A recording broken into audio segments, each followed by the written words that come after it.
Тарихи тізбек. Әдетте қоғамда адамды не қалыптастырады? Тәрбие ме, тегі ме деген түбі жоқ талас бар. Екі тараптың да өз теориясын дәлелдейтін уәждері жетіп артылады. Және оны логотерапия ғылымы теріске шығармайды. Қанмен келген қасиет болмыстың ашылуына қосымша қолдау. Ал оған жүйелі түрде рухани тәрбие берілсе, нұр үстіне нұр болады. Бірақ бұл шешуші фактор емес. Бұл туралы кейінірек тарқатып айтамыз. Алдымен текке тоқтайық. Бейсеннің өз атасымен нағашылар тізбегі қайдан келді? Ақсақалдардың айтуынша Бейсеннің 7 атасы да молда болған адамдар. Бәрі де осы Жетісу өңірі, қазіргі Қызылжар ауылының төңірегін мекендеген руы Қаңлы. Қара Қаңлы ішінде оңбай, оның ішінде Бадырақтан тарайтын жұрт. Бейсеннің өз әкесі Абай болғанымен шал кемпірдің қолында өскен. Атасы Жанысбек бауырына басып, Шәкәрбану әжесін апа деп өсті. Жанысбектің өзі бірге қол берген вазипасы бар, сөзі дуалы, елге қадірлі ақсақал болған. Жанысбек 8 жасында әке-шешеден жетім қалған. Өздері ағайынды 4 болған екен. 2 ұл, 2 қыз. Жанысбек, Байысбек, Гүлипа, Сара. Әпкелері 13 жасқа келгенде ұзатылып кетеді. Ал інісі 10 жасқа келгенде қайтыс болады. Сөйтіп өзі жалғыз қалады. Жанысбек білімге ерекше құмар болған екен. Ауылға бір молда келіпті десе, бір жерде біреу бала оқытып жатыр десе, арнайы іздеп барып білім үйренеді екен. Байлар баласын оқытуға молда жалдаса, Жанысбек сол үйге барып қызметке жалданады. Қорасын тазалап, қи ойып, ақысына ілім алады. Сөйтіп 6 жыл білім жинап, әптекке дейін жетеді. Сөйтіп жүргенде 1930 жылдардағы молдаларға қарсы зобалаң басталып кетеді. Жанысбектің артына адам түсіп, қуғынға ұшырайды. Ерте есейген бозбала бой тасалап, жекжаттарын паналайды. Сол тұста Қапалда мал дәрігерінің оқуы ашылып жатқан болатын. Мұны естіген салт басты сабау қамшылы Жанысбек салып ұрып сол оқуға барады. Ол оқуды бітіріп, өмір бойы мал дәрігері болады. 1941 жылы соғысқа аттанып, 1943 жылдың аяғында ауыр жараланып, елге оралды. Ұрыстарда батырлығымен көзге түсіп, Қызыл жұлдыз орденімен марапатталған. Бірақ өзінің ондағы ерліктері жөнінде ел жұртқа да, бала шағасына да жақ ашпайды екен. Тіпті Қызыл жұлдызды алғанын бала шағасы бертін келе естиді. Харьковте аяғынан, Смоленскіде білегінен ауыр жарақат алған. Жарақатының ауыр болуына байланысты құжаттарға өлді деп те жазылып кеткен. Үйіне қара қағаз келеді. Ол кезде Шәкәрбану әжеміз 16 жаста екен. Байының өлгеніне көзі сенгенімен көңілі сенбепті. Бір күні әкесі келіп, қызым өлгеннің артынан өлмек жоқ, тірі адам тіршілігін жасайды деген. Әлі жассың, төркініңе әкетейін. Мына жерде күн көрсің де қиын болар дейді. Сонда әжеміз: әке, менің алдымда 2 ұлыңыз жастайынан шетінеп еді. Мені де сол шетінеген ұлдарыңыздың қатарына қоса салыңыз. Осы жерден кетпеймін. Байым өлсе қара жамылып қайғы жұтып отырған жалғыз мен емес. Осы ауылдағы әйелдердің жартысы қара орамал тартып жүр. Құдай басқа салса баспақшыл деген. Жесірлікті жазса мойын сынғаннан басқа не амал бар дейді. Әкесі: ендеше маған күйеу баланы ер-тұрманын бер, тәбәргет ниетпен алайын. Құр тұрғанша қажет бір іске жарасын дейді. Қызы ер-тұрманды береді. Ол заманда ер-тұрман сияқты ат-әбзелдері өте қатты дүние еді. Жанысбек қария да майданға кетерде бәйбішесіне: ер-тұрманға ие бол, біреу әкетіп жүрмесін деп тапсырған екен. Кейін әскерден аман-есен оралған соң, баяғы ер-тұрманды іздепті. Сөйтсе Шәкәрбану әжеміз: шалау, сенің амандығың олжа. Басың аман болса, әлі-ақ ер-тұрман жасатып аларсың. Бұрынғы әбзеліңді қайынатаңа беріп өзімді айырбастап қалдым. Әйтпесе, ер-тұрман түгіл, мені де жоғалтып алар едің депті. Жанысбек қарияның соғыста аман қалуының мынадайда бір аңызы бар. 1930 жылдардан бастап Совет одағында репрессия басталды. шағын ұлт өкілдерін бір елден екінші бір жерге көшіріп қудалауына қаны жүрді. Сондай бір кезеңде еврей ұлтының бірнеше өкілі осы Жетісу өңіріне жер аударылыпты. Қуғын-сүргінге ұшыраған барлық ұлт өкілдерін қазақ елі кері теппей бауырына басты. Наны мен айранын аузына тосып, басындағы күркесі мен астындағы көрпесімен бөлісті. Жансбек қарияның да осындай бір жақсылығы өтсе керек, еврейдің бір ғалымы риза болып, оған кішкентай Құран кәрімді сыйлапты. Құранның көлемі сіріңкенің қорабынан да кішкентай, бойтұмар ретінде жасалғаны көрініп тұр. Ұзындығы 3,5 сантиметр, ені 2 сантиметр. Арнайы салып жүретін футляры да бар. Әріптері көзге көрінбейді. Сондықтан футлярдың ішінде арнайы үлкейткіш шынысы, лупа және бар. Жансбек қария соғысқа аттанғанда да осы бойтұмардай Құран кітапшасы өзімен бірге жүрген деседі. Мүмкін қан кешкен ұрыс кезінде ажалдың аузынан тірі қалуына осы бойтұмардың шарапаты болғанда шығар. Анығын бір Алла біледі. 1985 жылы Жансбек қария Совет одағының батыры атағына ұсынылады. Бірақ кей құжаттарда қайтыс болды деп көрсетілгендіктен ол атақ берілмеді. Жансбекті бүкіл ауыл ерекше құрметтеген. Оның екі себебі бар. Біріншіден, ол күллі ауылға шарапаты тиген адам екен. Ел арасында Жансбек ашаршылықта бір қауым елді аман алып қалған деген әңгіме бар. Бұл рас сөз. Жалпы ашаршылық жылдары Қызылжар ауылынан 1-2 адам ғана аштан өліпті деседі. Ауылды Жансбек пен оның құрдасы, әрі досы Ақбота деген жігіт құтқарып қалады. Осы ерлік үшін бүкіл ауыл ол кісінің атын атамай, Жашаға, Жакем дейді екен.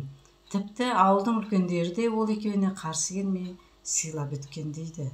Жұрт Жансбекті Қызылжар ауылының іргетасын қалаған адам деп те айтады. Жансбек өте еңбекқор, малмен бірге бау-бақшаға да жақын болды. Қысы-жазы бір тынбайды. Егіні бітік шығып, ағаштары жемістен иіліп тұрады екен. Жер ортасы жасқа келгенде ғана қара жұмыспен үйдің тіршілігінен алыстапты. Оның да бір оқиғасы бар екен. Бір күні Жансбек малға шөп аруға барады. Ол кезде колхоз бен совхоз бастығының рұқсатынсыз шөп оруға болмайды. Жердің бәрі үкіметтікі. Алдымен үкімет орады, одан қалғанды ғана қарапайым жұртқа оруға рұқсат. Бірақ Жансбек олардың рұқсатын күтіп жатпайды. Үйде де қарайған мал бар. Қасына кіші ұлы Бейсбайды ертіп шабындыққа келеді. Біраз шөп орып, арбаға басып, кері қайтып келе жатқанда алдарынан совхоз бастығының көлігі шығып қалады. Көлікте совхоз бастығы Сағатбектің өзі отыр екен. Бірақ ол арбаны тоқтатып, айғайға басып, дау көтермейді. Көлігін шетке бұрып, бұларға жол ашып, өткізіп жібереді. Өтіп кеткен соң Жансбек баласына қарап, балам, болды, мына мені мақтамен бауыздап кетті. Енді мен ештеңеге араласпаймын, өз тіршілігіңді өзің істе дейді. Сол айтқаннан дүние тіршілігіне араласуын қояды. Ауыл аймақтың Жансбекті құрметтеуінің екінші себебі оның молдалығында еді.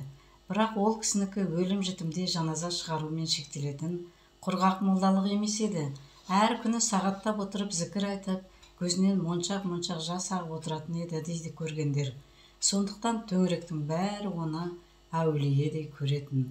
Сол діндарлығы үшін бала кезінен басталған қуғын өле-өлгенше тоқтамапты.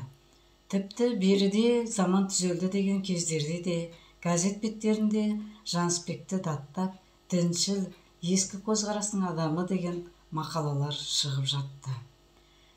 Өзін ғана емес, балаларын да қыспақ қалып, талай мәрте комсомолдар жиналысына салыпты. Ақыр соңында балаларының кейбірі Құранбек деген фамилиясын Құранбек деп өзгертуге мәжбүр болды.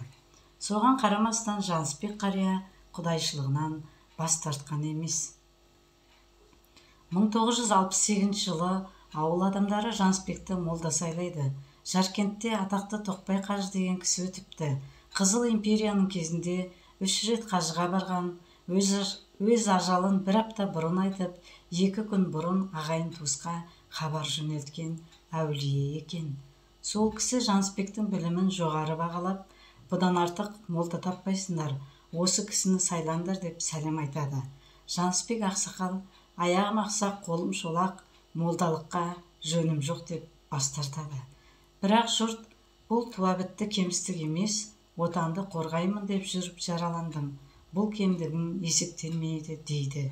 Сөйтіп Жанысбек ақсақал 1985 жылға дейін молдалық қылады. Өзі жыр, дастан, әңгіме, аңыз ертегіні көп біледі екен.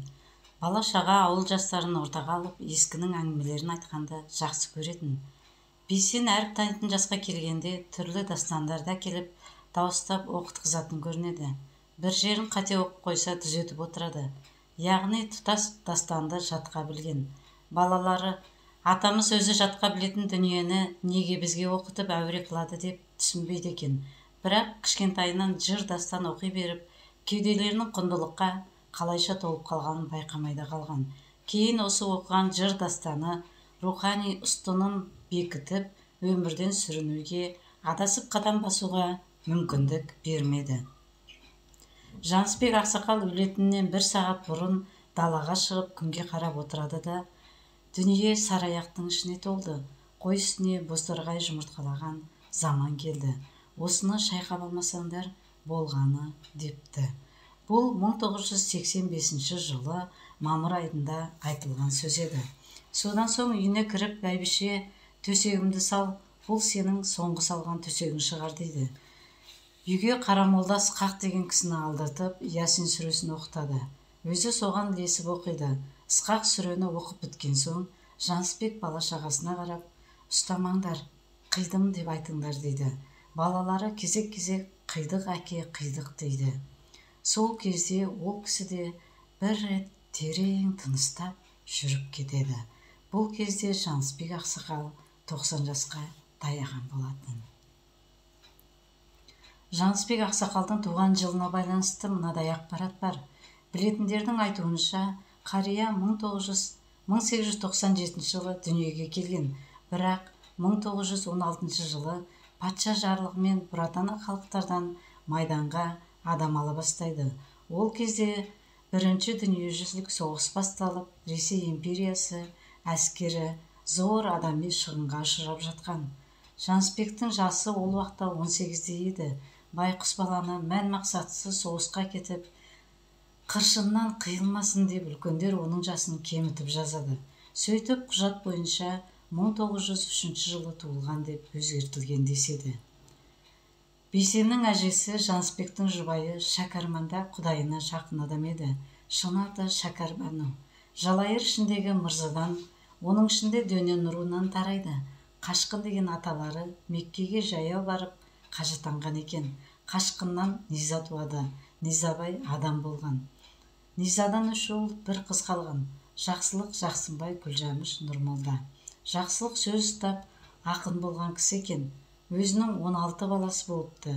Бірақ көз тедіме белгісіз, сол 16-ның ешбірі тірі қалмапты. Бірі жастайынан шетінесе, бірі көкпарда, бірі күресте мерт болған. Оның ісі Жақсынбайдан 1 ұл, 1 қыз тарайды. Қыздың есімі Ләңкәрбану. Шәкәрман 9 жасқа, інісі Нұржігіт 6 жасқа келгенде шешеден жетім қалады. Шәкәрман шешейдің Бейсенді ерекше жақсы көруінің бір себебі, оны інісі Нұржігітке ұқсатады екен. Нұржігітімнің орнына келген балам деп отыратын. Жалғыз Шәкәрман шеше емес, жұрттың бәрі солай көретін. Түр-тұрпаты, бітімі сол Нұржігітке келеді екен. Бетіндегі қалы да сол Нұржігітпен бірдей деседі. Шәкәрман шешейдің де аузының алласы түспеген құдайшыл кісі болған. Апамыздың да аталары сопылық құрған екен. Ол кезеңде апамыз былай деп еске алатын.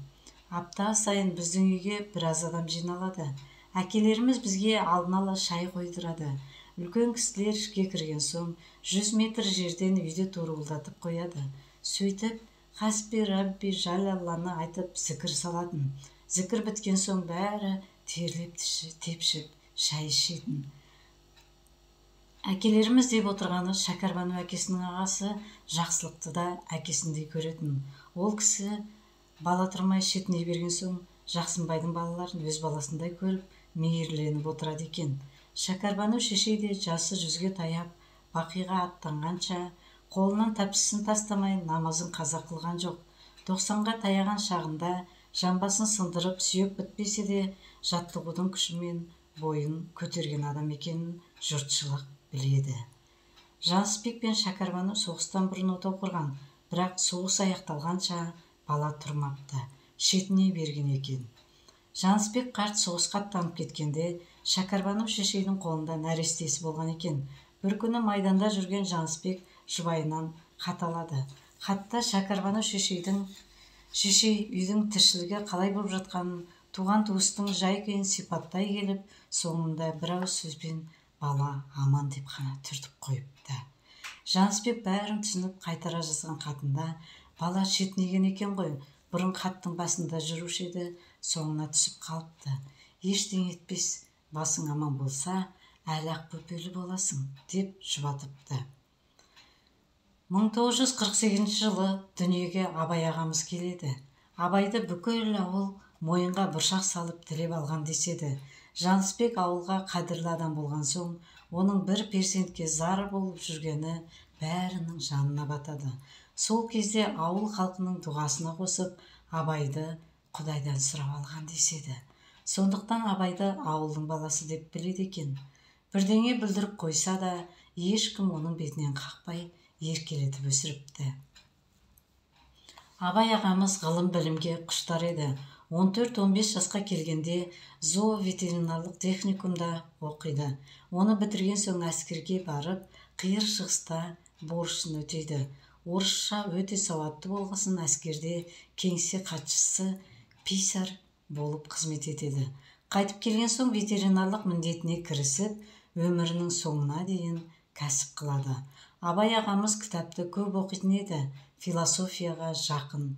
Білімі анау-мынау профессорды сөзден сүріндіретіндей, орыс тіліндегі, қазақ тіліндегі көне сөздерді айтып, этимологиясын талдап отырғанды ұнататын. Абайдың жұбайы Бейсеннің туған шешесі Ямалиға деген кісі, әкесі Бейімбет деген молда болған. Молдалықтан бөлек емшілік қасиеті де болған деседі. Есінен адасқан, жын соққан науқастарды да дем салып емдейтін аузының дуасы болыпты. Бейсен дүниеге келген кезде Абай ағамыз алыс бір совхозда жұмыс істеп жүреді. Үйіне аптасына бір рет қана келеді екен. Бір күні үйіне келгенде әкесі Жанысбек қария ұрсып: «Әй бала, ер адам 3 күннен артық салт басты жүрмеу керек. Мына әдетіңді қоштамаймын. Ертең жұмысқа кетерде келінді бірге ерте кет. Жұбайың қасында болғаны жақсы. Сонда біздің көңіліміз де тыныш болады», дейді. Ол кезде Бейсен 9 айлық емізулі сәби еді. «Әке, мынадай кішкентай Бейсенді қайтеміз? Мен тұрып жатқан үйде нәрестеге қолайлы жағдай жоқ», дейді. Әкесі: «Бөпеңді біздің кемпірге бер, сол бағып қарайды», дейді. Көнбейін десе, әкенің сұсы қатты, айтылған сөзі атылған оқпен тең, адырнаға қайта салынбайды. Ямалиға апамыз бөпесін енесіне тастап, ертесіне Абай ағамызға еріп, совхозға бірге кетеді. Шәкәрбану әжеміз Бейсенді бауырына басып қала береді. Сәби жылаған сәтінде омырауын аузына тосқан екен. Құдайдың құдіреті мен омырауы жібіп, сүт шығыпты. Осылайша Бейсен әжесінің баласы болып кетеді. Абайды аға, Ямалиғаны жеңге деп айтады. Есейген соң ғана әке шешесін анық сезеді, бірақ әжесінің кенже ұлы болып қала береді. Адамды не қалыптастырады, тәрбие ме, тегі ме деген сұраққа қайта ораламыз. Бейсеннің тегіне байланысты қолда бар материалды мүмкіндігінше беруге тырыстық. Ал тәрбиесіне байланысты әңгімені Бейсеннің өзі баяндасын. Оның бір кездері жазып қалдырған 2 естелігін оқырман назарына ұсынамыз.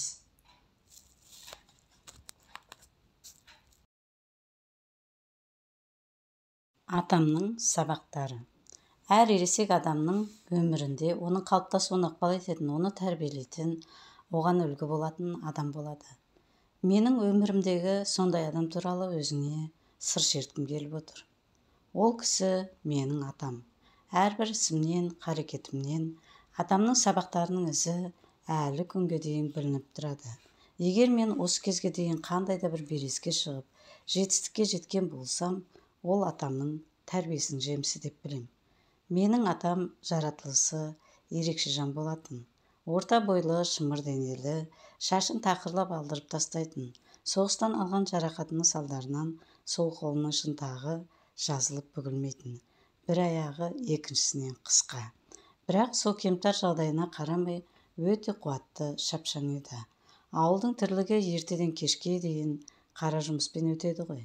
Сондай кездері атамның қарымына анау-мынау жас жігіттер ілесе алмайтын.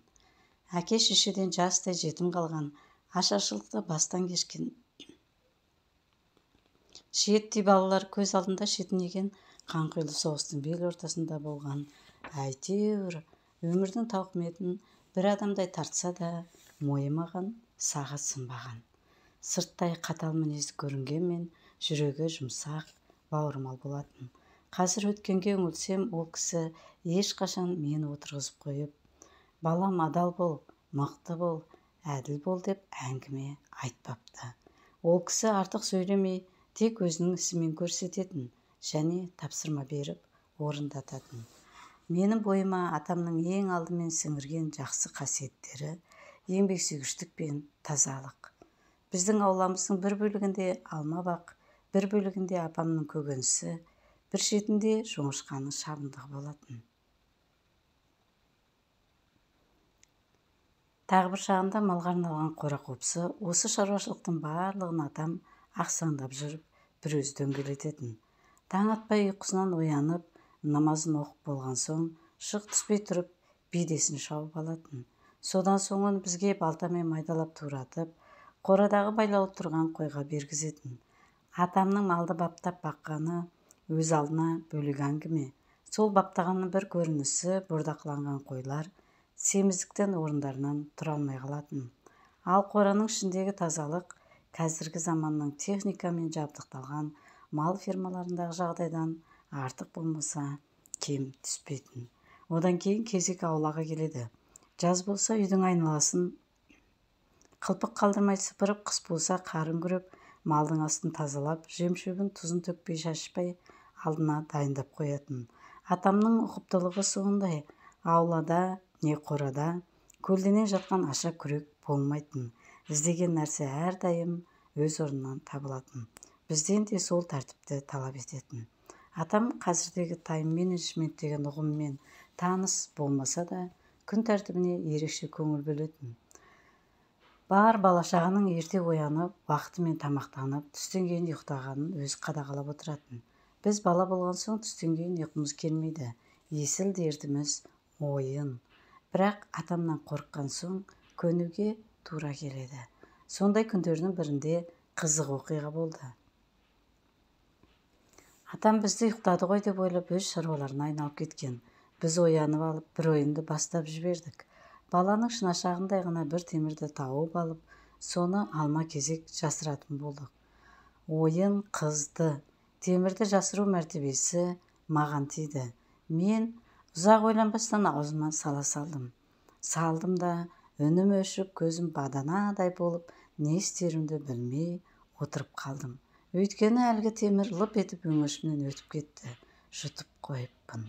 Ұйықтап жатқан бала-шаға өре түрегеліп, ата, апа деп шу-шу етіп, мән-жайды тиісті орынға жеткізді. Содан ел жұрт болып мені емдеуге кірісіп кетті. Үстемелеп тамақ беру керек деді біреулер. Атам мен апам екі жақтап тамақ жегізді. Ең дұрысы май ішкізу керек деді басқалар. Атам мен апам маған май ішкізді. Тамақ жегізіңдер деді тағы бір ақылмандар. Мақтаны жей алмадым, шыны керек. Әйтеуір ақыр соңында сол нан мен майдың көженің арқасында ішімдегі темір түсіп бір жасап қалдық үй ішімізбен.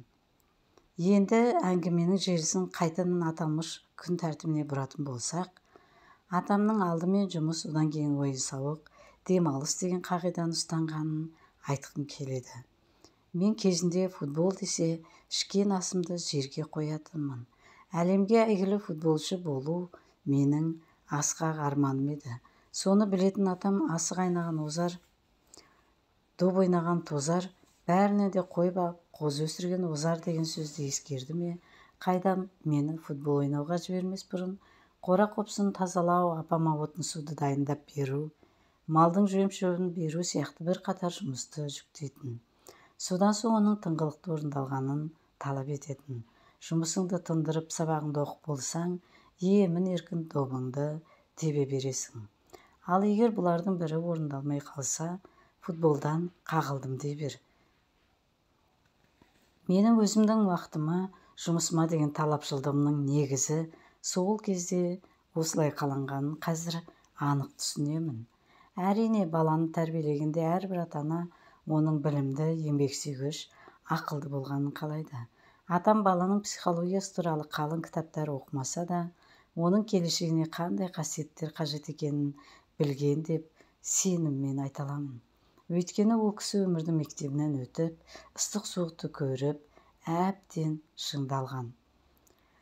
Ақыл, тәрбие, еңбек, білім өте маңызды. Әйтсе де, жігіт үшін ерік, жігер мен табандылықтың орны бөлек. Сондай ерік жігерді тәрбиелеу сабағын көктемнің тамылжыған бір күнінде 8-9 жасымда алдым. Жылдағы әдетімен атам үйдегі малдың барлығын жайлауға жіберді. Бір тайдан басқасын. Бақшаның жерін айдатып тастады. Содан соң іргелес отырған бір ағайымды шақырып кел деп бұйырды. Ол бауырым, жасы 20-ларға келіп қалған жігіт. Менің қаперіме ештеңе кіріп шыққан жоқ. Тайды сол ағайым үйретеді екен, мен қызықтап қарап тұрады екенмін деп ойладым. Қайдағы, атам әлгі тайды бақшаның ортасына келдірді. Ағайым оның құлағын басып ұстап тұрды. Мін деп бұйырды атам. Мен шынымен маған айтып тұрма деп таңданып, жан-жағыма қарадым. Міндеймін деп қайталады атам. Осыған дейін тай үйреткен тақымы босаңдау жігіттердің құлағандарын көріп, сыртынан көріп, жүрегім шайлыңқырап қалған болатын. Өгізге туған күн бұзауға да туады демекші, ойнақтаған тайды жуасыту бақыты маған да бұйырды. Еш сауқысыз, асықпай, уақытты мейлінше созып, жақындадым. Үзеңгіге аяғымды салып, тартылып міндім. Ағайым тайды еркіне қоя берді. Сол-ақ екен, тайым мөңки жөнелді. Оны тоқтату деген қайда, бой беретін емес. Қазір мынау лақтырса, біттім, одан да өзім құлап құтылайын деп шештім. Жаңа қопсытылған жер жұмсақ қой деген оймен ыңғайланып құлай кеттім жерге.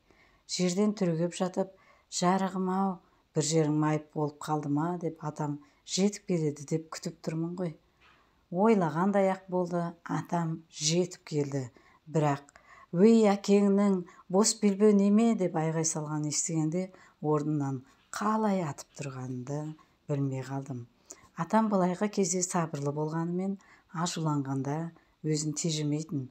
Қолындағы таяғы мен иегіндегі шоқша сақалы бірге шошаңдайтын. Мін кәне қайтадан, осыдан енді құлап көр, мына таяқ арқаңда ойнайды деді бар денесімен селкілдеп.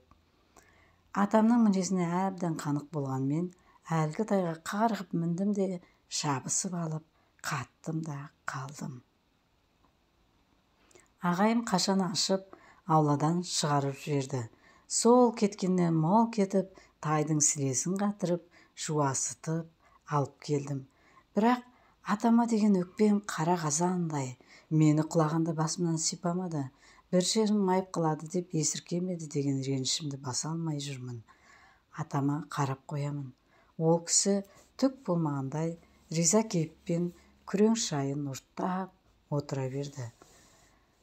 Сол күні мен өмірге дайындықтың ең маңызды сабағын өтіппін. Менің алдымда әлі талай асу мен кедергінің соққылардың болатынын білетін атам, құлағанда қайтадан тұрып тұлпарына қонуды үйренсін, соққы алса да қайтпай қайсарлық танытсын деген мақсатпен менің ерік жігерімді бала жасымнан шыңдаған екен. Сол кезде атамның неге риза болып отырғанын түсінбей ренжісем де, дәл қазір осындай сабақ әрбір бозбалаға керек екенін білемін. Біздің үйден қонақ арылмайтын. Атамның кеңпейіл құшағы мен апамның мол дастарханы алыс жақын туысқанға да, көрші көлеңге де, еш туыстығы жоқ мүсәпірге де дайын тұратын. Қонақ келгенде біздің қолымызға құмған мен орамал бергізіп, үлкендердің қолына су құйғызатын. Қонақтар кететін мезгілде олардың сырт киімін, аяқ киімдерін кигіздіріп, қызмет қылуды үйрететін. Бұл кішіпейілділік, қамқорлық сабақтар екен. Апам маған осы қасиетің атаңа тартқан десе, мерейім өсіп қалады. Өйткені ол кісінің мінезінің жақсы қырлары көп болатын. Соның бірі білімге, оқуға деген құштарлығы. Өзі өмірден өтетін шағында біраз уақыт төсек тартып жатып қалды. Сол кезде мені қасына отырғызып қойып, батырлар жырын, Абайдың, Жамбылдың өлеңдерін дауыстап оқытатын.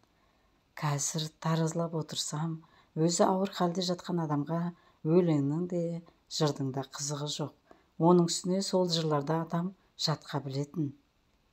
Дені сау күндерінде ол жырларды күйтабақтан тыңдай беретін. Маған оқытуының себебі бала жасымнан оқуға деген құмарлығымды оятып, көкейіне тоқи берсін деген ой екен.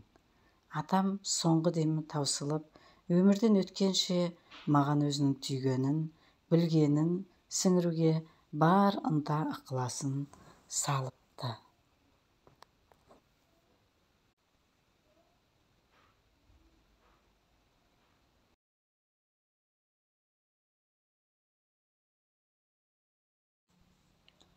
Апамның сабақтары.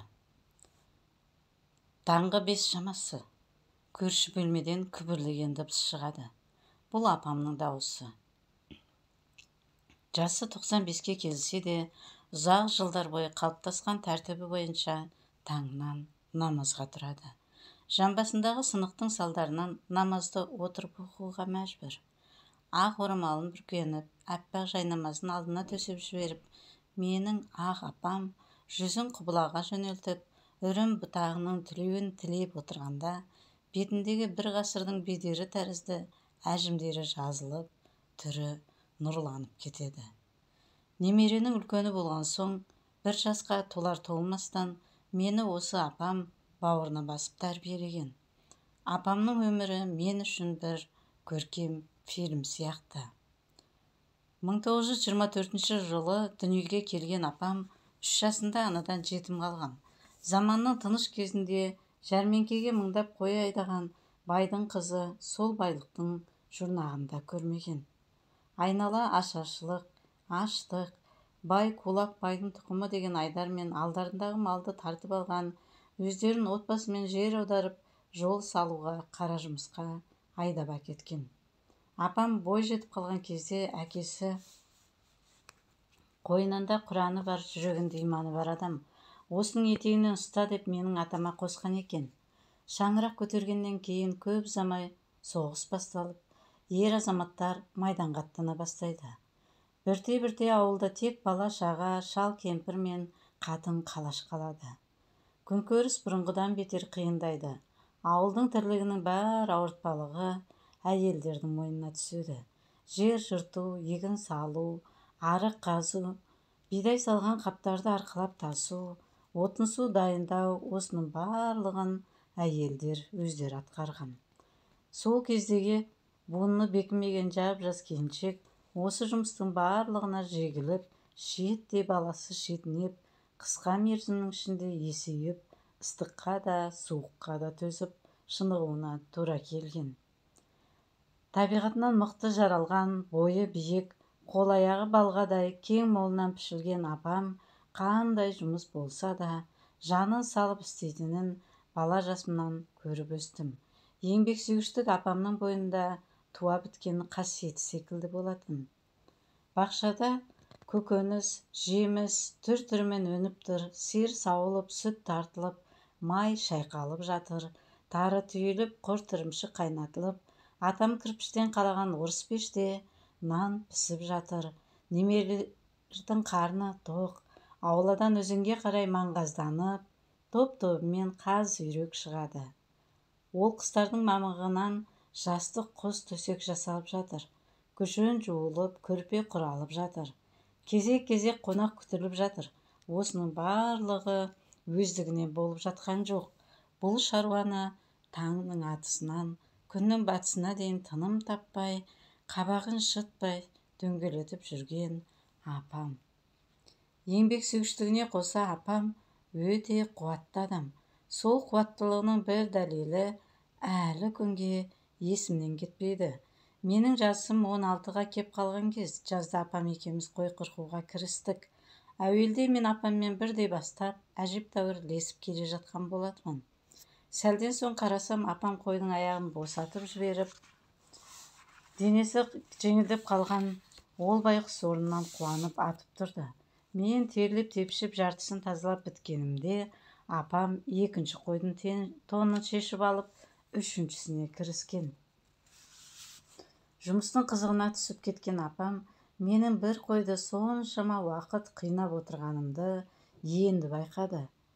Балам, кеудеңде жаның бар адам сияқты ширақ қимылдасаңшы деді. Бұл формуланы мен жадыма түйіп алдым. Менің атам өте қонақжай болатын. Апам да өзінің жарына лайық дастарқанда адам. Келген кісіні кімсің демей құшақ жайып қарсы алады. Ала жаздай дәу сары самаурын екенінен дем алып тұрса, қыс бойына пештің үстінде қара қазан бүлкілдеп тұратын. Дөңгелек жер үстелден апамның қолынан шыққан тары талқан, құрт ірімшік, кілегей мен сары май, үлпілдеген бауырсақ пен шоққа піскен табанан үзілмейтін. Атам жүрегі жұмсақ адам, мүсәпірді көрсе үйге ертіп келетін. Апам бір ауыз сөз артық сөйлемей түсіне қойып, әлгіні жуындырып, шайындырып, шамасы келгенше үсті-басын бүтіндеп, тамақтандырып қоятын. Өмірдің небір қиыншылығын бастан кешкен апам тәубесінен жаңылған емес. Сендер қой ісіне бозторғай жұмыртқалаған заманда өмір сүріп отырсыңдар. Тәубелеріңді ұмытпаңдар. Ерінбей, жалықпай, жалқауланбай еңбектеніңдер.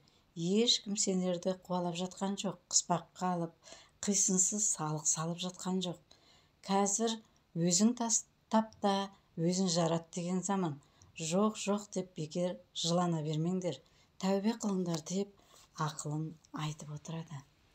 Осыдан 10 шақты жыл бұрын апам жығылып қалып жамбасын сындырған болатын. Сол кезде дәрігерлер, енді апаларыңыздың өкпесі өршіп, төсек тартып жатып қалады. Сосын көп ұзамай дүниеден өтуі мүмкін, оған да дайын болыңыздар деп ескерткен. Алайда олар біздің апамыздың рухы мен ерік жігері қандай мықты екенін білмеді ғой. Сынық жанына батып ауырсынса да, апам жаман мінез көрсетіп, бір рет шағым айтып жыланған емес. Тек мына аяқ қақсап жанымды көзіме көрсетіп жатыр ғой деп, ұйқыда жатқанда ғана аңдаусыз айтып қалды. Бастапқы кезде оңай тимеді. Апам біразға дейін басқалардың көмегінсіз қозғала алмайтын. Бірақ бірте қимылдап күніне 2 мезгіл жаттығу жасап, алға ұмтылды. Дәрігерлердің ескертуі жайына қалды. Апам төсек тартып жатқан жоқ. Сөйте мүгедектерге арналған арбаға да отыра алатындай қалға жетті. 2 жылдай үйде де, түзде де сол арбамен алып жүрдік. Содан күндердің күнінде апам, мен түсімде ылғи жүріп жүрем. Енді келінге салмақ сала бермей, өзім жүріп үйренемін деп шешім қабылдады. Бізде бұл қалай деп қарсылық білдірмедік. Өйткені апамның діттеген жеріне жететін қайсарлығына куә болдық. Сүйеніп жүретін 4 аяқты балдық әпердік. Апам бісміллә деп айтып балдаққа сүйенді. Жаңадан қаз басып келе жатқан жаңа бала тәрізді қалт-құлт етіп аяғын 1 басты, 2 басты. 7 қадамдай жүріп дем алды. Ана арбаға қайтып отырмаймын. Алла маған қуат береді деп арбадан үзілді кесілді бас тартып жүруді жалғастырды. Аяғының ауырғанын елемей, әлсіздігіне бой бермей, сенім мен жалаң жігердің арқасында апам аяғына тік тұрды. Сол кезде апам 87 жаста екен. Өзім талай мықты адамдармен кездесіп, өзімді көпті көрген мықты журналист сезініп жүрген мен үшін бұл жағдай апамнан алған сенім мен рухтың үлкен бір сабағы болды. Өз басым Атам мен апамның осы қасиеттеріне қаншалықты жақындағанымды білмеймін, бірақ бұның барлығы менің өміріме үлгі боларлық құнды сабақтар.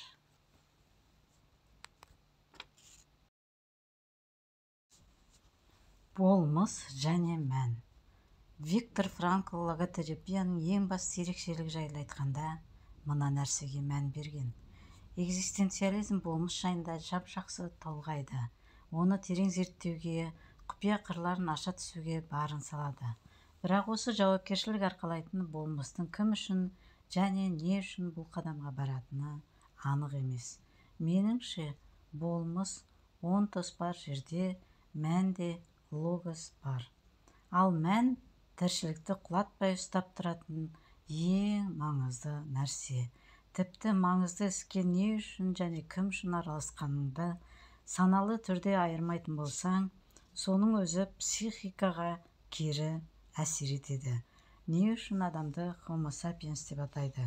Себебі ол әрбір қадам мен шешімді саналы түрде жасайды. Ал мән адамға ситуацияға араласып келеді. Оқиғаны сырттан бақылайтын кісілердің рухани кедей болатын бір себебі осы. Ситуациямен жекпе-жек келуден қорықпайтын адамдар ғана мәннің сәулесімен қауышады. Сол үшін де Франкл Құдай ұғымын кейде ұлы тапсырыс иесі деп атаған. Өз естелігінде бүйтіп жазады: концлагерге қамалған күні бәріміз өмірден түңілдік. Адамды қолдан өлтіріп, отқа жағатынын естігенде тірі қалуға үміт те қалмады. Бірақ менің қойнымда логотерапия теориясы жазылған диссертациям бар еді. Фашистер оны өртеп жіберді. Мен осы кітапты жарыққа шығармай өлмеймін деп серт бердім.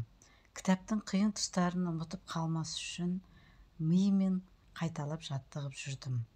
Лагердегі оқиғалар менің теориямды нақты фактілермен растай түсті. Қорлық пен қасіреттен мән тапқандар түрменің тозағынан тірі шықты. Менің арқалаған осы миссиям анық ажалдан бірнеше рет құтқарып қалды. Тәңірісі өмірлік оқиғаларды құбылту арқылы мына ситуацияның мәнін тап деп адамға тапсырыс береді. Пенде тапсырманы дер кезінде орындауға міндетті. Жұмбағы шешілмеген оқиғалар көңілді күпті қылады. Оқиға жер бетінде жүріп жатса да, мәннің өзі трансцендентті әлемде тұрады.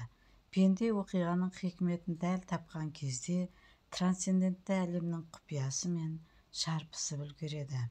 Тілге түспейтін осы сезім өмірге деген құштарлықты оятатын ең тәтті сезім болып саналады. Сол үшін де мән, логос, хикмет деген нәрселер ғайыпта адамды өзіне құштар қылып, магнит сияқты тартып тұрады. Енді осы теорияны Бейсеннің өмірінен көруге болады. Ол мектепті бітірген соң 2 жыл бойы қой баққан. Әдетте ой бақатын адам әуелі қой бағып машықтанады. Бүкіл пайғамбардың шопандық мектептен өтетін хикметі осы. Мұса пайғамбарға уахи түсердің алдында Шұғайыптың малын 5 жылдан аса бақты. Аңыз бойынша Синай төбегінде кенеттен уахи алып, жеңіске жеткен Мұса Калимолла тәңірісіне: «Уа Раббым, ел ішінде менен де мықты жігіттер толып жатыр еді. Неге мені ғана пайғамбарлыққа таңдадың?» деп сұрайды. Раббысы: «Әй Мұса, оны мен де білемін. Шұғайыптың малын баққанда отарға ілесе алмайтын бір көтерім қойды бәрі қарғап-сілеп, ұрып соғатын. Сен ғана қойға жаның ашып, өріске арқалып апарып, көтеріп әкелуші едің.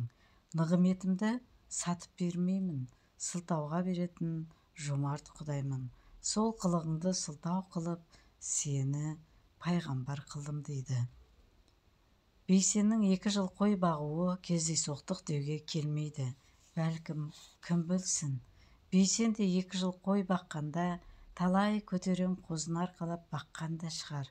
Бірақ бізге осы бір кезеңі үлкен бір мағыналы өмірге қадам басудың алдындағы дайындық трамплині сияқты көрінеді. Тіпті Бейсеннің бала күнінде қызық бір оқиға да болған. Бейсеннің кіші әкесі Бейсбай мынадай естелік айтады. Бір күні жаңа туылған лақты еміз алмай әлек болдық. Лақ деген 3 күнге дейін малдың соры. Бір лақ ембей қойып көп алыстым. Не бәлесі барын білмеймін, емуге үйрете алмадым. Өзім жайлаудан шаршап келгем, жүкем тозып тұр. Ашуланып лақты бір қолмен көтердім де терезеден лақтырып жібердім. Өлмесең өмірем қап, бір лаққа байыпты кетпеспін, кедей боп та қалмаспын, дедім ызаланып. Бір айналып келсем, әлгі лақ енесін еміп тұр. Таң тамаша қалдым. Сөйтсем, мен кеткен соң Бейсен терезеден түсіп, әлгі лақты алып келіп, үйретіп қойыпты. Лақ емгенге дейін оны бүкіл еркелеген Бейсен көтерген болып шықты. Бұлай тәпсірлеудің екінші бір тұсы бар. Әке шешесі Бейсенді бухгалтер етіп оқытпақ болады. Бірінші жылы оқуға түсе алмай қалады. Екінші жылы да бухгалтерлік оқуға әкеледі. Бірақ бұл жолы Бейсен қолын бір сілтеп, құрылыс мамандығына құжат тапсырады. Оқуға түсіп кетеді. Алайда сол жылдың желтоқсан айында межелі жасы жетіп, оны әскерге әкетеді. Әскери борышын отар елді мекенінде өтейді. Бейсен өз естелігінде бүйдейді. Әскерде жүргенде бос уақытым өте көп болды. Үнемі ойланумен болдым. Осыған дейінгі 20 жыл ғұмырымды қайта сараптадым. Мінез құлқымның кесір тұстарын осы бастан құрту керегін түсіндім. Әсіресе биологиялық әкеммен қарым-қатынасты шұғыл түрде реттеу керегін ұғындым. Себебі апамның панасы бір шетінен зиян қылды. Апама сеніп әкеммен дөрекі сөйлесетінмін. Осының бәрінен тыйылдым. Одан бөлек мен кіммін, қолымнан не келеді, қаланатын кетігім қайда деген сұрақтың жетегінде жүрдім. Әскери борышым біткен соң нені қалайтынымды анық біліп келдім. Бұрынғы қалаусыз таңдаған оқуымды жалғастырған жоқпын. Қазақ ұлттық университетінің журналистика факультетіне құжат тапсырдым.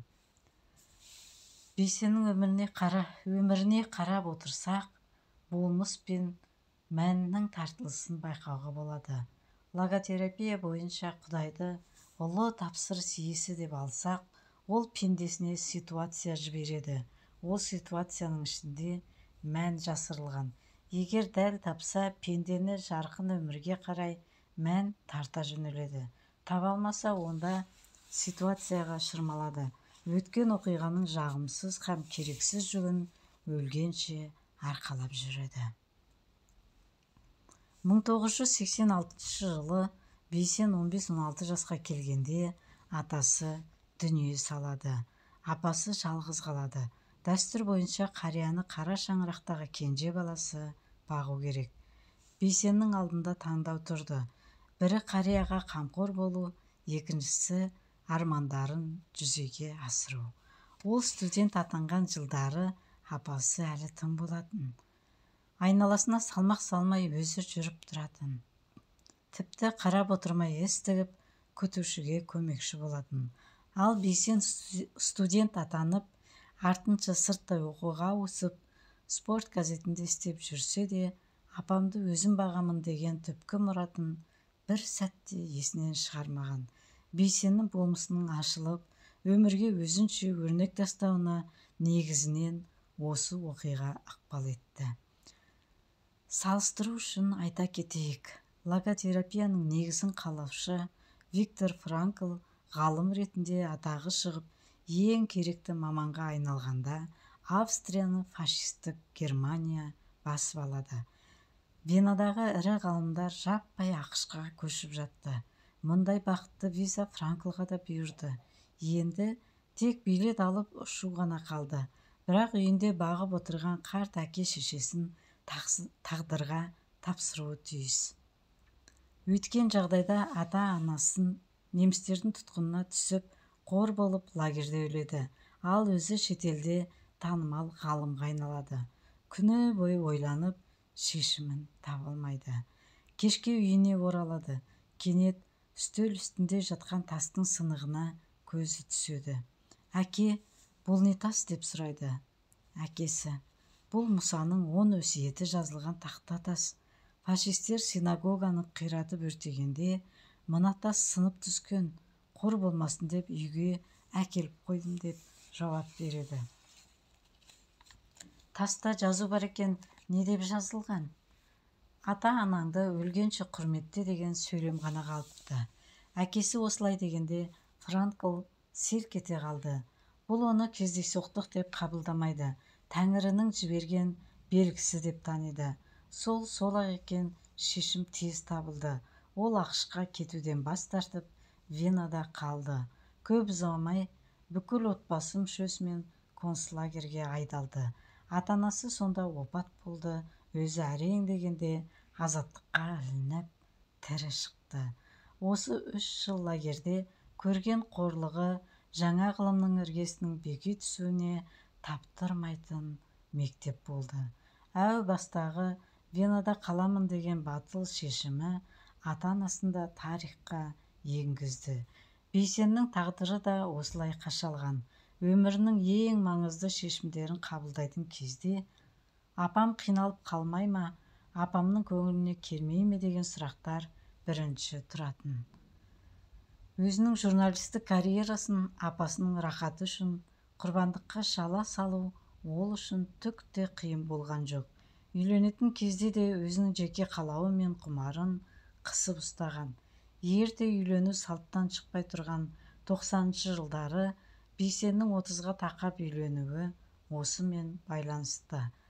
Сырты сұлу болғанмен ішінде жылуы жоқ, суық мінезді кербездерге көңіл бермеді. Спорт газетінде жүргенде Сайын Тұрсынов ағасы: «Сен бала қартайып бара жатырсың, неге үйленбейсің?» дейді. Сол кезде: «Маған шалыс басуға рұқсат жоқ. 70-тен асқан анам бар, оны ренжітіп алудан өлердей қорқамын. Анамды қамқорлыққа алып, мейірім махаббатпен бағатын жылы жүректі, нағыз аруды іздеп жүрмін» дейді. Бір күні Сайын ағасы: «Сен іздеген қызды мен таптым. Маған қалай сенсең, оған да солай сенесің» дейді де бір кабинетте отырған бойжеткенмен таныстырады. «Қыздың көзінше мені қалай сыйласаң, мына жігітті де солай сыйлайсың, бұл менің балам» дейді. Сайын ағам өмір көрген, адамды түсімен ісіне қарап танитын кісі ғой. Маған қандай жар керек екенін біледі. Айтқанын істейін деген шешімге келдім. Қызға барып үйленейік десем, көнбей қойды. Ізінен қалмадым. Күні кешке дейін шығарып салу үшін жұмысына барамын. Ол қарамайды. Осы қызды қайтсем де аламын деп іштей өзіме серт бердім. 6 ай дегенде соңынан қалмай жүріп өзіме қараттым. 7 айдан соң үйлендік. Сайын ағасының болжамы дәл келді. Сол кездегі көп таныстық көп ұзамай махаббатқа ұласады. Бұл махаббат Бейсеннің де, апасының да, жарының да бағы болып шықты. Себебі мейірімнен басталған махаббаттың бастау бұлағы суалмайды.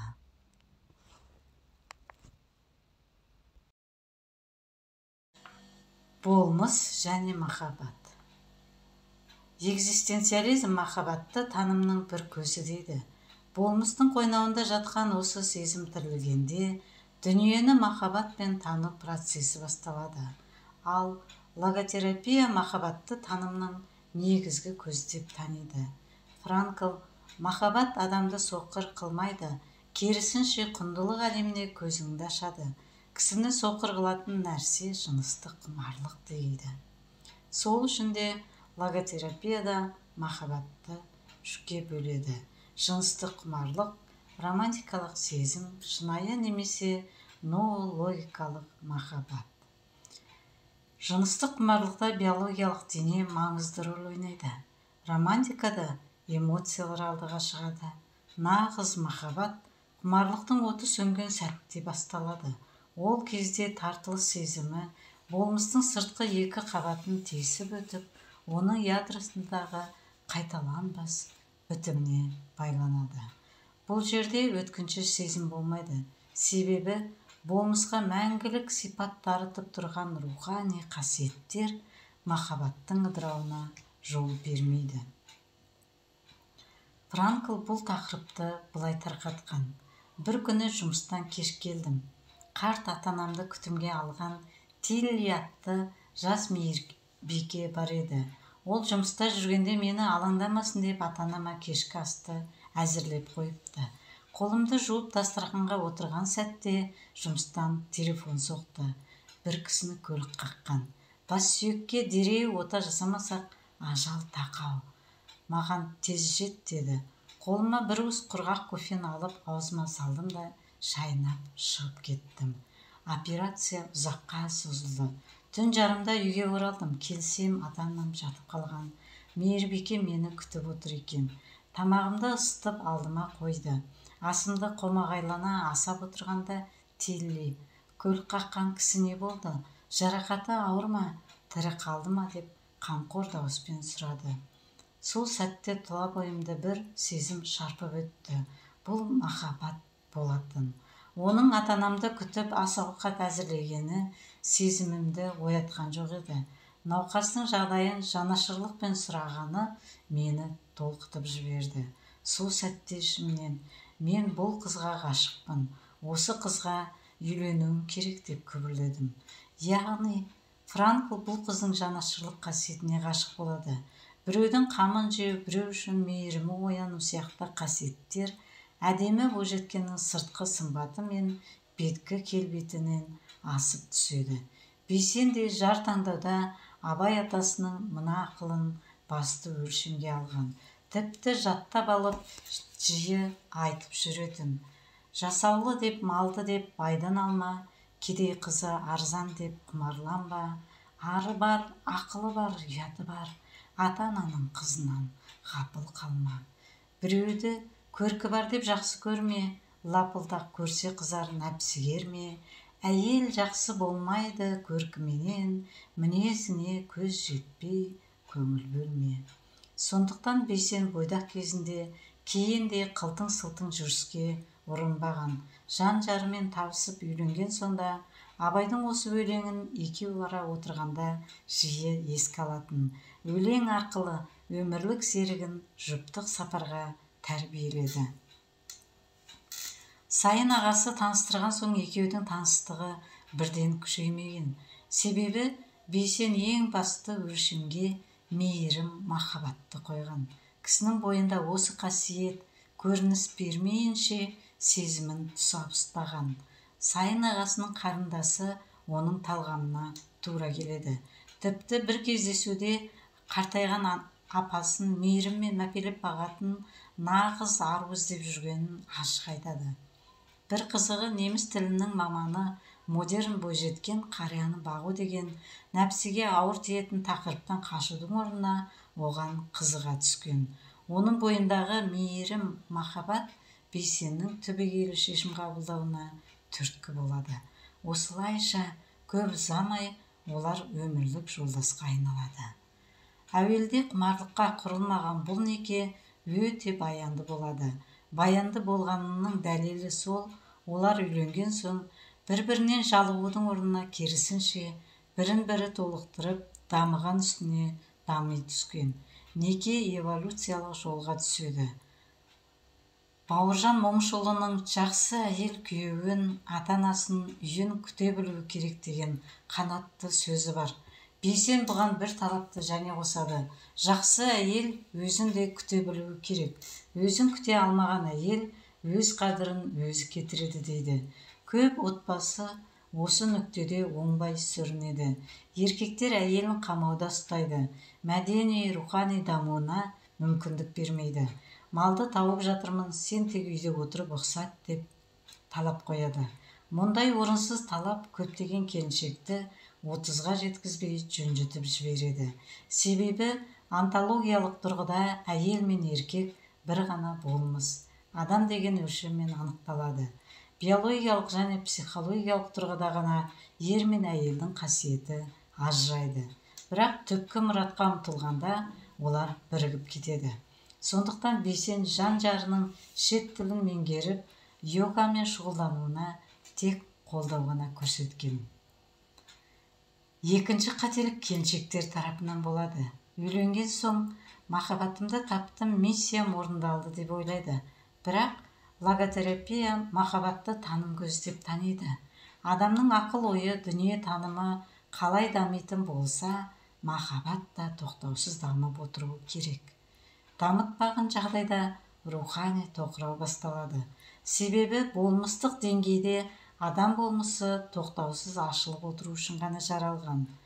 Жанның құпиясында жатқан адами қасиеттер өлгенше тоқтамайды. Егер осы жаңару мен жаңғыруды көйлек ауыстырып, жаңа жерге қыдыру деп түсінетін болса, отбасы тұйыққа тіреледі. Себебі мұндай баянсыз қызықтар отбасы бюджетін банкрот қылады, ал рухани даму материалдық шығынды қажет етпейді.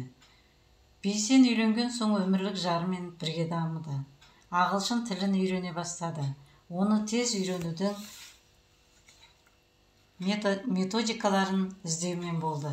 Күн сайын ағылшынша сөз жаттады. Жұмысқа кетерде әйелі екеуі осынша сөз жаттаймыз деп бөлісіп алатын. Кешке дастархан басында сөздік айтып жарысатын.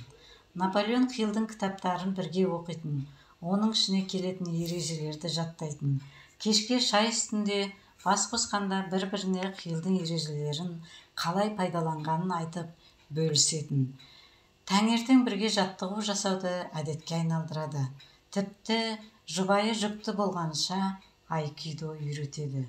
Осындай үздіксіз даму мен тынымсыз ізденіс олардың қараңғы өмір сүруіне жол қалдырмады. Яғни ұсақ түйек әңгімені жиып теріп, орынсыз реніш пен бірін-бірі айыптауға бос уақыт қалған жоқ. 90-шы жылдардың аяғында үйленген буынның бәрі бір нәрсені жақсы біледі. Бұл экономиканың күйреп, қолма-қол ақшаның айналымнан құрыған кезі. Ол кезде ауыл тұрмақ қаланың өзінде күн сайын макарон пісіріп жесе, кәдімгідей қуанатын кез. Бейсеннің отбасы да осы кезеңнен өтуге мәжбүр болған. Бірақ көңілдегі тоқтық пен жүректегі жарастық тыстан соққан қиындыққа төтеп берді. Бұл олардың артық айғай-шу, ұрыс-керіске баруына себеп бола алмаған. Бір қызығы, ол Бейсеннің даңқы дүрілдеп, дәурені жүрген кезде де Бейсен бұрынғы қоңыр тіршілігін үзбеуге тырысқан. Жан-жары да эконом режимде тұрмыс кешті. Екеуі де малшашпақ деген рухани дерттен аулақ болды. Бір күні екеуі ара шай ішіп отырғанда жұбайына мақтау айтты. Сен тамыршы болуды үйрендің, менің көңілімдегіні жазбай танисың. Бұл әйел баласына керек ең үлкен қасиеттің бірі. Бейсен тамыршы сөзін де Абай атасынан алып отыр. Оның жігіттер ойын арзан, күлкі қымбат деген өлеңінде әйелдің ең жақсысын тамыршы деп бағалайды. Көп жүрмес жеңсік қойлық әлақ тозар, жаңғырар жеңсік құмар жатқа қозар, күнде көрген бір беттен көңіл қайтар, қылт еткізбес қылықты тамыршы озар. Толқынын жүрегінің қаттай таныр, бүлк еткізбе қалайша соқса тамыр, жар көңіліне бір жанын пида қылып, білместігің бар болса, қылар сабыр. Бірақ бұл тамыршылық қасиет әйелге бірден берілмейді. Ол да қажырлы еңбекпен келетін нәрсе. Түзде көп жүретін азамат пен төсекте көп жататын қарт кісінің күтіміне қабақ шытпаған қайратты әйелге Тәңірімнің сыйға тартқан нығым еді.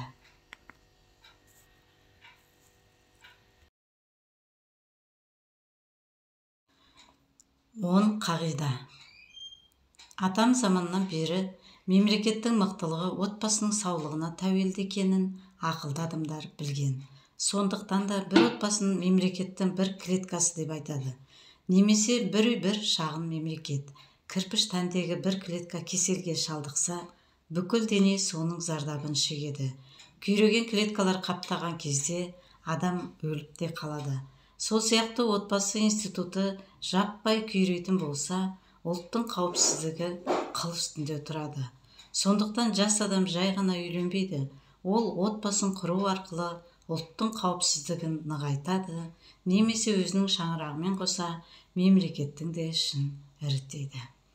Ажырасқан отбасының екі тарапқа салатын экономикалық және психологиялық һәм моральдық қиындықтарын есептемегенде орны толмас бір өкініш бар. Ол баланың көкірегінің құндылыққа толмай қаңырап бос қалуы. Себебі баланың түп санасы, бей санасы, психикасы шамамен 10 жасқа дейін бекіп үлгеруі керек. Осы жаста кеудесіне рухани құндылық құйып үлгерген ұрпақ үлкен өмірдегі кез келген кедергіні қиып өтеді. Жанбай жатып сөнген үйдің ұрпағына мұндай бақыт нәсіп болмайды. Психологиялық соққы алған жалғыз басты келіншек бала шағамда аш қалдырмасам болды деп бүкіл күші мен уақытын бір салаға шығындайды. Осының кесірінен ел ішінде сөз ұстайтын адам да, азамат та қалмайды. Бұл проблеманың қазір асқынған сонша, тіпті салауатты отбасыда туып өскен жастың өзі үйленген соң бала шағасын қай бағытта тәрбиелерін білмей басы қатып жатады. Жоғары білімі бар келіншектердің өзі ақысын төлеп көрінген марафонға қатысып бағытын айқындай алмай әлі сенделіп жүр. Нарық заңы бойынша сұраныс өскен соң ұсыныс та қаптайды. Бақытты отбасы болудың сырын үйретемін деген кітаптар мен курстар көбейеді. Бірақ не амал жасасаң да екі жұптың ниеті ғаламдық бір маңызы бар асыл мұратқа байланып тұрмаса, қарттық жақындай бере үй ішінде шиш ұғуы бір пәсте. Көбінде нағыз махаббатымды енді таптым деген сылтаумен күйеулері жас әйелдерге қашып кетеді. Ең қызығы осы жерде. Бейсен 1997 жылы үйленген. Ол кезде отбасы алдында саналы түрде жауапкершілік арқалау деген некен саяқ құбылыс. Бұл жаста адамдар ақылмен емес, сезіммен үйленеді. Әдетте жаңа мемлекет құрылғанда ең бірінші ата заңы жасалады. Конституциясы жоқ мемлекет күрделі бюрократиялық аппарат жүйесін құра алмайды.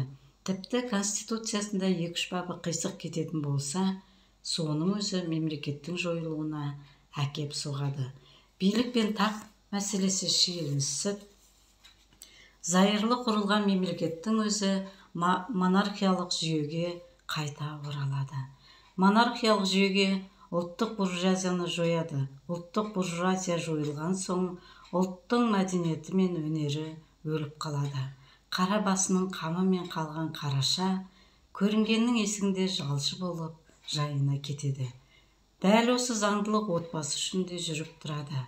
Кез келген отбасының рухани құндылыққа құрылған алтын қағидасы болуы тиіс. Өйтпеген жағдайда бала тауып үйде тұрып қалған әйелге өз күйеуі экономикалық қысым көрсетеді. Қаржылай өзіне тәуелді қылады. Әйелінің онтологиялық тұрғыда бөлек болмыс екенін назарға алмайды. Мен нені қаласам, нені дұрыс деп тапсам, соны дәл солай тілеп тұру керек деп редукционистік қатынасқа өтеді. Ал күйеуі қодар мінезін адам болса, отбасында кәдімдігі диктаторға айналады. Тиранға айналған күйеуден әйелі тұрмақ, бала шағасы да рақым көрмейді. Ондай типтер ашуға мінген кезде әйел бала шағасын өлтіре сабайды. Кей әйелдер қодар күйеуінен ажырасып та құтыла алмайды. Тиран типтер ажырасқан әйелін соңынан қудалап күн бермейді. Кейде әйелдерін өлтіріп те тастайды. Біздің Бейсен 27 жасында өз отбасының ата заңын өзі жазған. Үйленбей тұрып ақ босағасының беріктігін бірінші назарға алған. Келіншегі екеуі мынадай 10 шартқа сөзсіз бағынамыз деп келіскен. 8 шарт жария, екеуі құпия, өзгеге айтылмайды. Екеуінің арасында мәңгі бақи құпия болып қалады. Біз бұл 8 қағиданы объективті құндылық ретінде ұсынбаймыз. Себебі әр адам дара болмыс. Оның үстіне кез келген ақылды адам өз отбасының конституциясын жазып алуға қабілетті. Біз мұны кейінгі жастарға үлгі ретінде ұсындық. Бейсеннің 8 қағидасы. Бірінші, біздің отбасымызда сыйластық бірінші кезекте тұру керек. Үйленген күннен бастап отағасына сіз деп тіл қатасың деп келістік.